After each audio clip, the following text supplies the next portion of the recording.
So for messaging with food is my only true thing I want guests to leave with is satisfaction. So I want guests to come in, forget what's going on in the outside world or any problems in their life, have a truly creative, fun food experience, and leave happy and satisfied.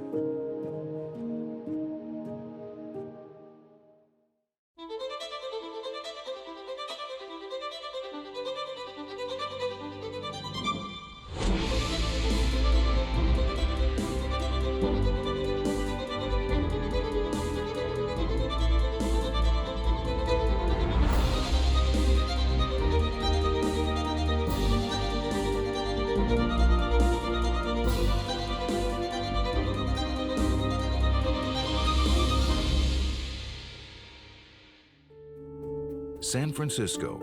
It's a city with a vibrant food scene and much to choose from. Restaurateurs can't afford to slip in quality. With over 4,000 restaurants to choose from and a large foodie scene, hungry patrons are constantly looking for the best place to eat. Located at the south of Market area, bordering two other foodie neighborhoods, sits the famous Niku Steakhouse. I'm Dustin Falcon, the executive chef of Niku Steakhouse. We are in the Soma area of San Francisco. We're part of Omakase Restaurant Group.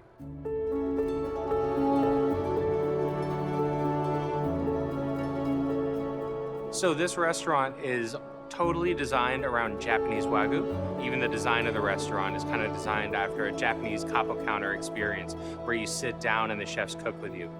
So with that, we take all this Japanese Wagyu, all the local produce that the California Bay Area has to offer, and then all the seafood as well from these areas and some from the East Coast to kind of tie it all in together. Nothing is really overlooked. Even though we are beef focused, all of the seafood dishes and the produce in the area shines just as much and is just as important to us in our menu.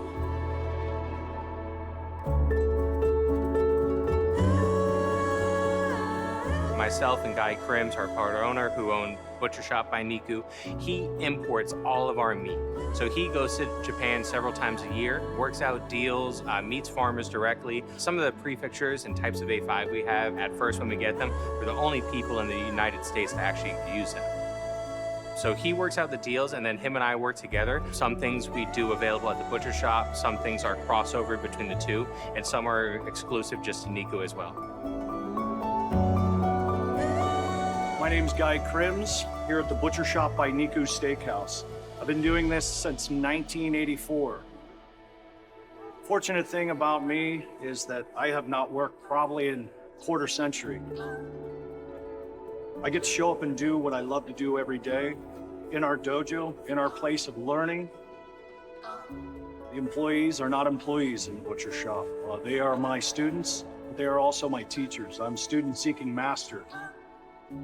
I travel all over the world and continually know, and I'm taught that I know nothing at all on a daily basis.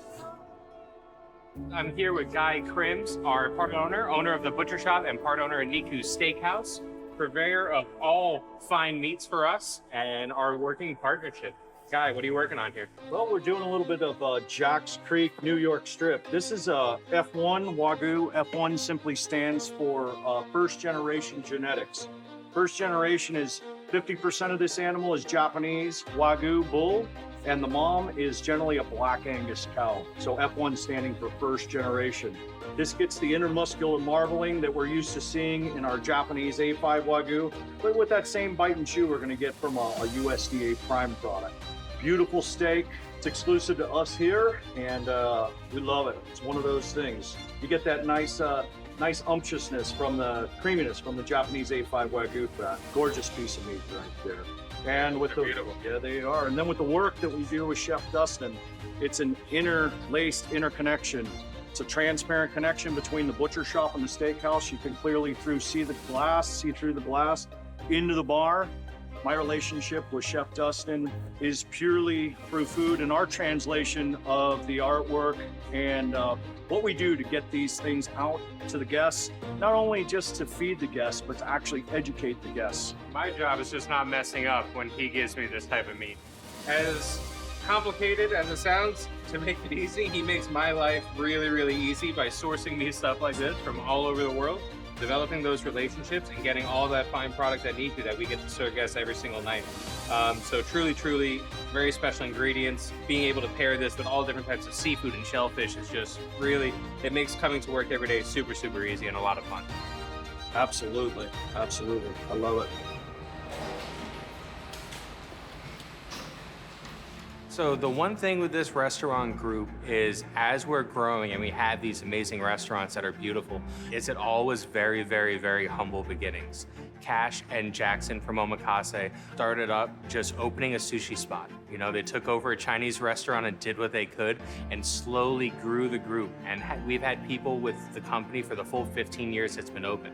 And they really have that family culture. Same thing on Guy Crims, you know, had a very humble upbringing, became a butcher at the age of 14, and now, you know, 30 plus years later is working with the best beef in the world. So it truly came from humble beginnings and people meeting on a trip to Japan. They actually all met from one of the purveyors taking them to Japan to see the different sites. Some of the A5 they were purchasing is produced and raised, and that's where they all met. And then the concept for the butcher shop in Niku came from that one trip. So seafood is so hugely important in a meat-focused restaurant because it can get a little heavy with beef. So I really like to focus on seafood. I'm truly passionate about it. I would say the seafood I love the most is shellfish. I guess we'll just go with this.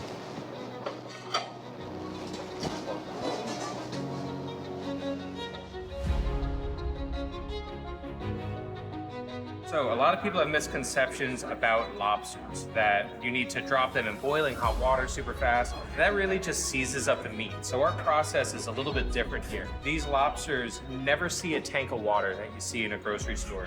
So these are pulled up, they're packed directly onto paper, and then they're shipped overnight directly to us. The first thing you want to do with lobsters is kill them in a humane way.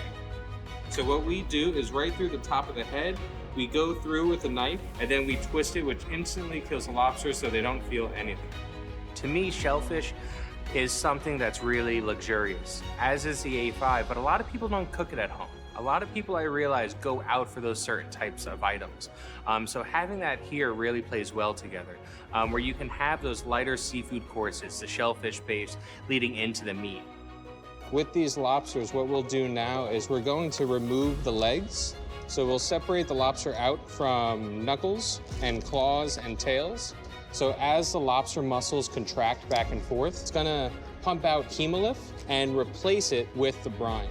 So the salt is gonna kind of denature the protein of the lobster, making it super tender and super, super sweet. These will brine for 1 hour now until we are ready to cook them. With many varieties of lobster to choose from, one stands out as being particularly sweet and tender. That is the Maine lobster. Its range only extends as far south as the Carolinas, but its reputation as the heaviest and sweetest lobster has made it one of the most sought after on restaurant menus.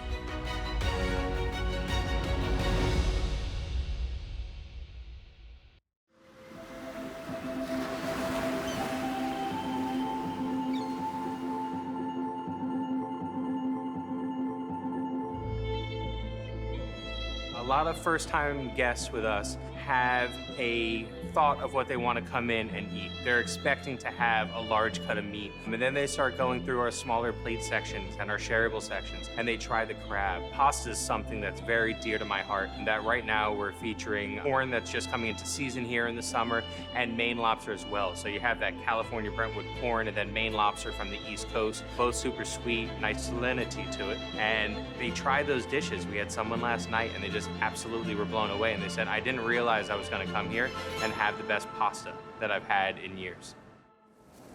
This is our pasta dough for our corn and lobster tortellini. So pasta is something very near and dear to my heart. Growing up Italian, made with tons of love. So this is a super rich egg dough. It's really nice for a stuffed pasta. Here at Niku, we always try to have 1 to 2 different types of pasta on the menu at any given time. And this one is highlighting the beautiful Maine lobster that we have brining in the back.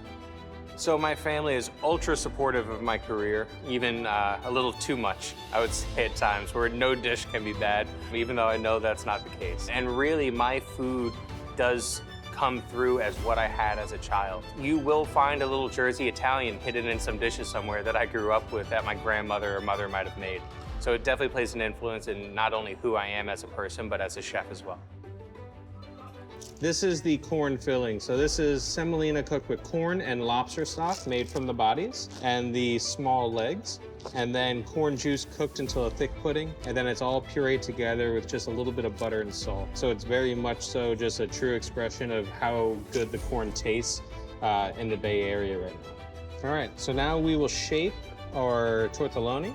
Tortellini, all the same thing. The only difference is the size. Honestly, depending on the pasta shape in Italy, it depends what side of the hill you live on.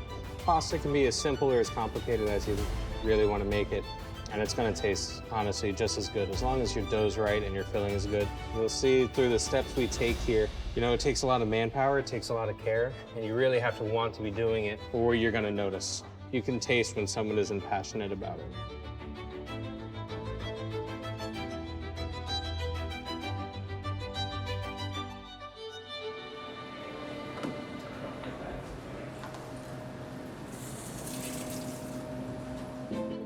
So some of the dishes we'll be featuring today, one is going to be our soft shell crab. Very short season, small window to get them, and inconsistent as well, depending on seasonality. So anytime I can get it, I always try to get my hands on it.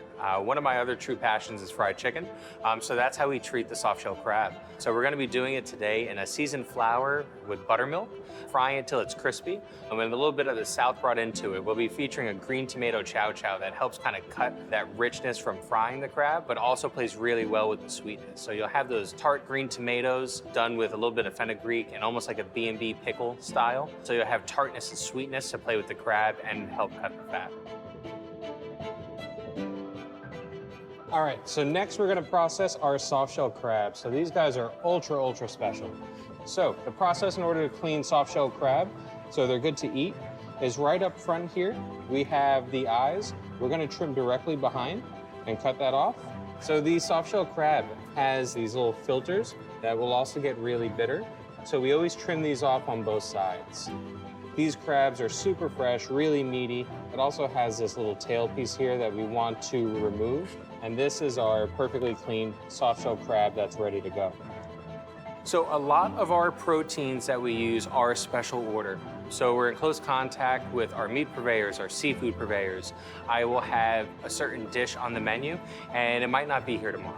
The soft shell crab that we're featuring is very difficult to get, so sometimes it's on, sometimes it's not. And my seafood purveyor, he does know that if we can't get crab, that he'll send me live scallops. And then we could take those and just kind of keep the menu revolving. So even if you eat at Niku 3 times in a week, the menu might be different all 3 days. So here we have a seasoned mix of flour with spices and buttermilk. We'll dredge it, make sure it's evenly coated, and then it'll move into the buttermilk. One trick when you're doing, it could be crab, it could be anything, fried chicken, is I like to make the flour what we call dirty. So when you fry chicken at home or at a restaurant, after doing a few orders, your buttermilk gets kind of clumpy with the flour. You don't want too much, but you want that little bit. That's what gives you that nice fried chicken crispy crust. We'll let the buttermilk drain off and back into the flour. So you want to make sure it's evenly coated so the crust doesn't fall off. You're ready to go into the fryer. Like the Maine lobster, the blue crab is another species of sweet and delicate crustacean. Soft shell refers to a stage in the crab's molting cycle. It is the period between when the crab discards the old shell and the newly forming shell hardens. The decline in population and limited window for harvesting make soft shell blue crab a fleeting delicacy and a valuable catch.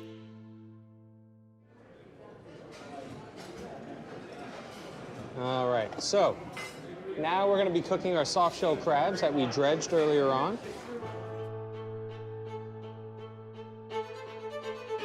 We'll take our crab and we're gonna put it right into the oil.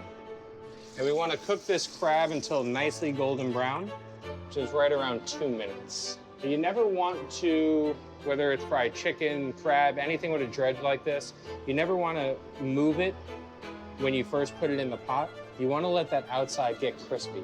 If the outside doesn't set, you're going to knock the crust right off your crab, all that time you spent dredging it. Now that it's been in a minute, we could start to move it around. Flip it over, and this is just going to cook until it's perfectly golden brown.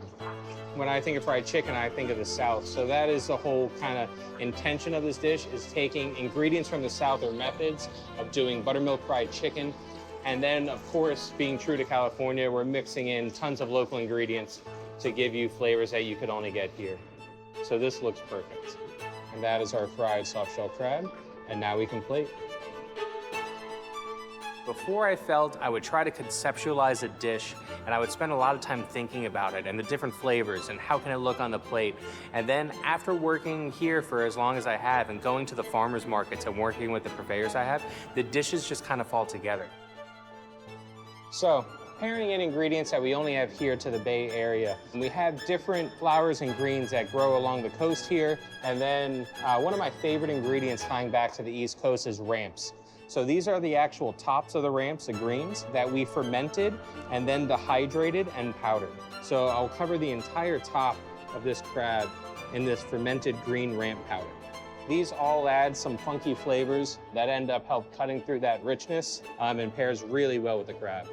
The avocado puree will add a nice creaminess to it, so we'll add a few dots of that.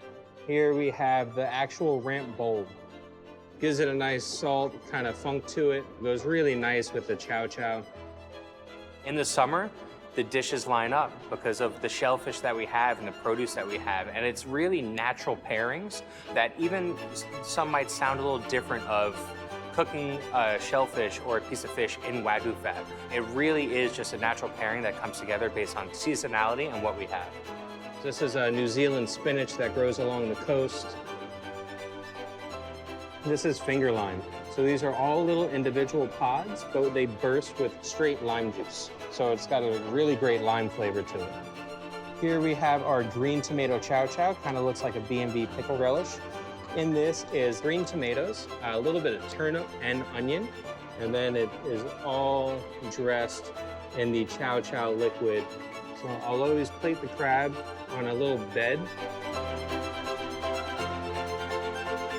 Here we have a ramp hollandaise to have with your Chesapeake Bay soft-shell crab.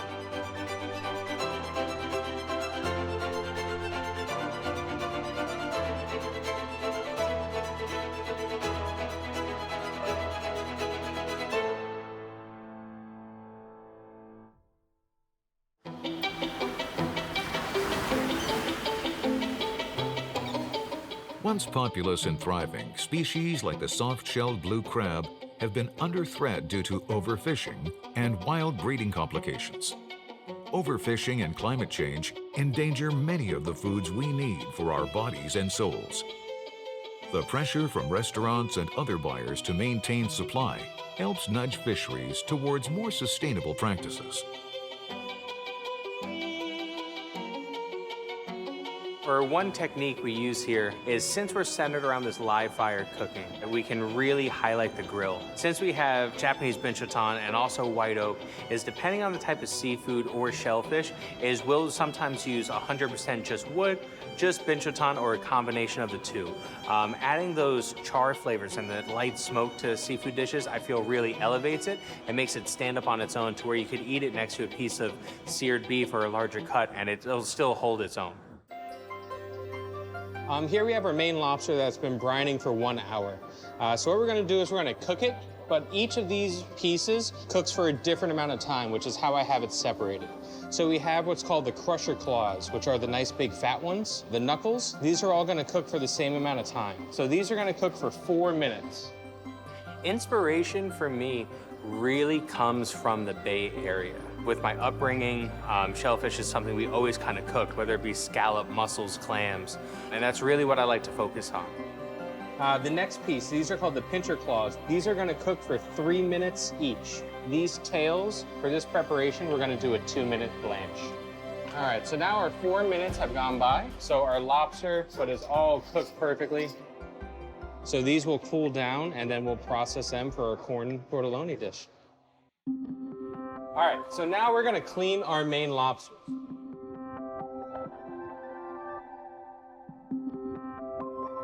For this dish, we're only gonna be using the tail.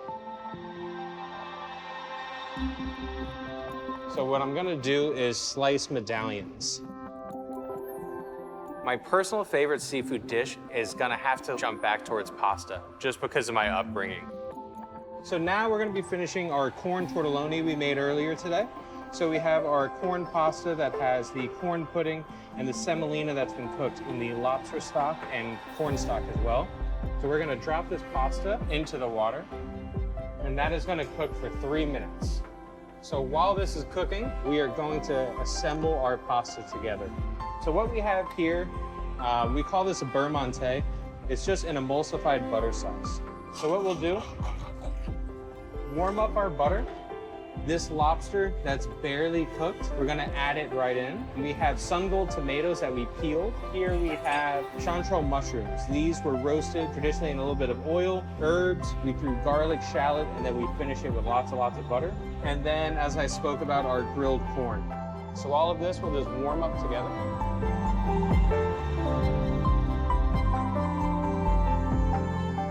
I like to finish this with sliced chives, and we'll add in those tortelloni that we made.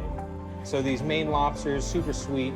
Make sure we take the time to treat them a certain way, where we're brining them to make sure they're really tender, cooking them ultra gently, all just simply glazed in a lobster and corn butter.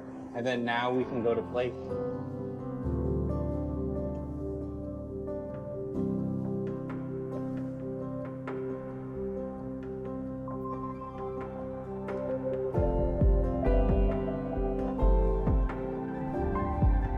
Here we have our corn tortelloni with Maine lobster. Maine lobster has been brined and then gently cooked in a lobster and corn butter.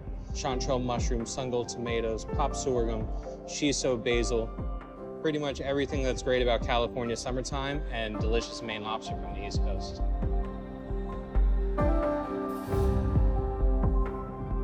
So the future plans for me is growing Niku, having Niku become as successful as it can be, really developing the food and honing it in so it's a fully running, well-established restaurant, and then growing my brand, to be honest, is having other restaurants, hitting different cuisines, maybe something we see in the future about a little bit more of my upbringing, where we hit a little bit of that Jersey side and, you know, my South Florida upbringing.